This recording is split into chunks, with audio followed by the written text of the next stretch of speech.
Bonsoir David Pujadas. Bonsoir Philippe Vandel. Faut-il encore vous présenter? Vous êtes journaliste télé, ancien présentateur du 20h de France 2 et depuis 2 saisons, vous êtes tous les jours sur LCI avec 24h Pujadas, l'info en question. C'est de 18h à 20h. Vous avez travaillé jeudi soir? J'ai travaillé jeudi soir. J'ai travaillé avant et pendant. Parce que de 18 à 20h, LCI a diffusé la conférence de presse du président Macron en lieu et place de votre émission Sacrilège. Est-ce que vous êtes content des scores, blague à part? Oui. Vous les connaissez? Content, je les connais pas par cœur, mais je sais qu'ils sont bons et qu'ils sont supérieurs même à la moyenne. Donc, Je vais vous les dire. 9 millions de téléspectateurs pour l'ensemble des chaînes.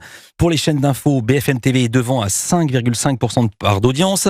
LCI moitié moins 2,6, mais encore moitié moins pour CNews 1,2 et encore plus bas France Info TV et le canal 27 1,1. Mais le gros des troupes était devant les chaînes historiques. TF1 et France 2 font jeu égal, 20,9 de part d'audience pour TF1, 20,8 pour France 2. Que vous inspire le fait que les grosses chaînes hertziennes historiques viennent couper l'herbe sous le pied des chaînes d'info au lieu de passer des jeux et des divertissements comme ils font toute l'année? Bon, c'est normal. Vous savez, bon oui, moi j'étais sur France 2 pendant des années, à TF1 avant, et je sais que quand il y a un gros événement, on fait ce choix de donner priorité à l'info et de casser sa grille de programme quand il se passe quelque chose de très important. Et là, c'était un événement qui était attendu, d'ailleurs les chiffres le montrent. Ouais. Vous êtes souvent en tête d'audience des chaînes d'info entre 18 et 20 heures. Qu'est-ce que vous faites, David Pujadas, que les autres ne font pas?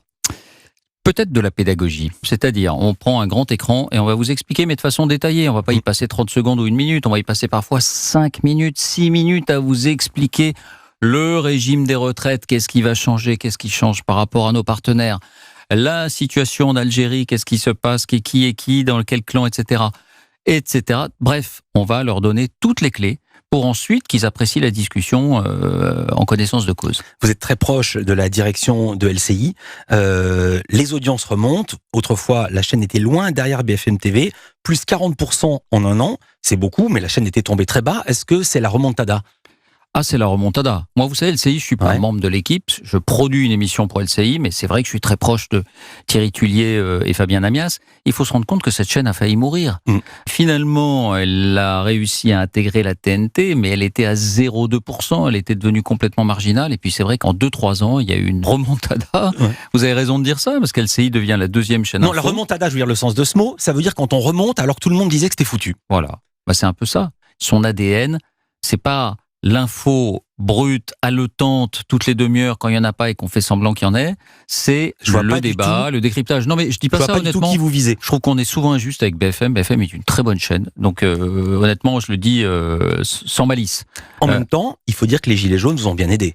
Oui, les Gilets jaunes nous ont bien aidés, ils nous ont aidés à affirmer l'ADN de la chaîne, qui est encore une fois la compréhension, le débat. Parfois, il y avait de la baston sur BFM, sur LCI. Le samedi. Ouais, moi qui suis toujours ici le samedi et qui vois les écrans, et je vois très très bien, il y a une chaîne qui ne montre pas la baston, systématiquement, c'est France Info Télé. Mais sinon, CNews, LCI et BFM TV, vous étiez sur les bagarres, sur les poubelles qui brûlent, voire les voitures. Sur la manif, tout à fait. Mais c'est pas là-dessus qu'LCI a fait son succès, c'est pas sur le samedi, c'est sur les autres jours de la semaine, c'est sur l'explication et la pédagogie de tout ce qui était en jeu à travers ce conflit. Alors, je suis absolument d'accord avec ce que vous venez de dire. Pardon de faire ce compliment. Le 28 novembre, vous présentiez la grande explication. Premier débat télé en direct, presque uniquement composé de Gilets jaunes. On se demande même comment personne n'avait eu l'idée avant. Première chaîne de la TNT LCI, 5e chaîne nationale, plus d'1 million de téléspectateurs. C'est la bonne idée au bon moment. C'est vrai qu'on s'est dit, là, les médias ont un rôle à jouer, un rôle de peut-être de lien, voilà, faut pas non plus être sentencieux et les grandes phrases, mais de nouer ce dialogue entre le gouvernement et les Gilets jaunes. Et on a arraché la présence de membres du gouvernement, et c'est la première fois que le dialogue se nouait. Il a été difficile, mais il a révélé quelque chose. Et puis, LCI, à cette occasion, s'est doté d'une grande émission de première partie de soirée qui continue à marcher. Alors maintenant, je voudrais parler du fond. Juste après la conférence de presse du président Macron, il y a un sondage LCI Le Figaro qui a été réalisé dans la soirée, dans la nuit, qui montrait que 63% des Français, 2 sur 3, n'ont pas été convaincus par le président de la République. Et vous, est-ce qu'il vous a convaincu? Ah, alors convaincu politiquement, je ne vous en dirai rien. Convaincu médiatiquement, disons, d'un point de vue journalistique, c'était indéniablement un moment intéressant. Je l'ai trouvé, lui, meilleur lorsqu'il répondait aux questions que quand il faisait son propos liminaire. Mais globalement, il y avait de l'attente. Il annonce des choses, donc il y a du contenu. D'ailleurs, vous voyez que Depuis avant-hier, le débat public est un peu focalisé là-dessus. Qu'est-ce qu'il a dit? Qu'est-ce qui va pas? Et vos confrères, vous les avez trouvés comment, ceux qui posaient les questions? Et mes confrères, j'ai trouvé qu'ils revenaient peut-être un peu trop souvent sur la même question, c'est-à-dire vous, Emmanuel Macron, perso, est-ce que vous avez changé? Est-ce que vous faites votre mea culpa? Bon, il y en avait un petit peu trop. Après, ils ont permis d'obtenir des précisions importantes. Les baisses d'impôts, combien? La réduction du nombre des fonctionnaires, combien? Donc il y a eu aussi du contenu. C'est organisé, ces conférences de presse? Je pose la question en connaissant la réponse. Écoutez, je vais vous surprendre, mais j'ai jamais participé à une conférence de presse. Ah bon? Sur les interviews présidentielles, je peux tout vous dire. Ah bah lisez le papier du Monde, il paraît que les questions sont dispatchées. Moi, il y a quelque chose qui m'a vraiment frappé. La dernière question, elle est sur l'affaire Benalla. Et après, on a envie qu'on relance. Hop, salut, c'est terminé. Mais il n'y a pas de relance. C'est la limite de la conférence de presse. C'est un exercice sans relance, puisqu'un journaliste succède à un autre. Donc ça a un intérêt, puis il y a un côté théâtral, c'est une tradition politique.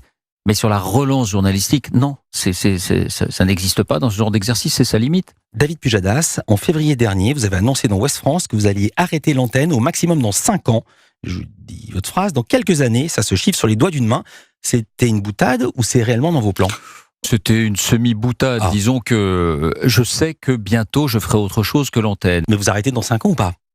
Qui peut dire? Vous savez, quand j'étais au début du 20h... David Pujadas, c'est lui qui l'a dit. Au 20h, on m'a posé la question et j'ai dit, vous savez, le 20h, je le ferai pas 6 ans, je le ferai pas encore moins 10 ans. Je ne suis pas Patrick Poivre d'Arvor, puis je suis resté 16 ans. Donc, il faut mieux être prudent quand on raconte ce genre de choses. Et puis l'exemple, on pense à Marc-Olivier Fogiel, qui va quitter à la fin de la saison l'antenne de RTL pour devenir le patron de BFM TV. Donc, voilà. Moi, je ne serai pas patron de chaîne. Je ferai de la production. Oh, il y a une dizaine de jours, vous étiez justement à l'Élysée pour la remise de la Légion d'honneur de Michel Houellebecq. À l'invitation de qui? Ah bah c'est le décoré qui décide de qui il veut inviter pour assister à la cérémonie. Et c'est votre copain Houellebecq? Et c'est Michel Houellebecq qui m'a invité. Mais vous êtes copains? Disons qu'on se connaît, qu'on se voit de temps en temps. Vous faites des fins de nuit dans les bars avec lui? Ça m'est arrivé, bien sûr, dans des fiestas, oui. Non, parce que Michel Houellebecq, faut le suivre. Michel Houellebecq, au bout de la nuit. Voilà, faut suivre, mais c'est toujours très sympa, c'est toujours très animé. Merci beaucoup David Pujadas d'être venu nous voir ici sur Europe 1. On vous retrouve lundi soir à 18h sur LCI. Avec plaisir.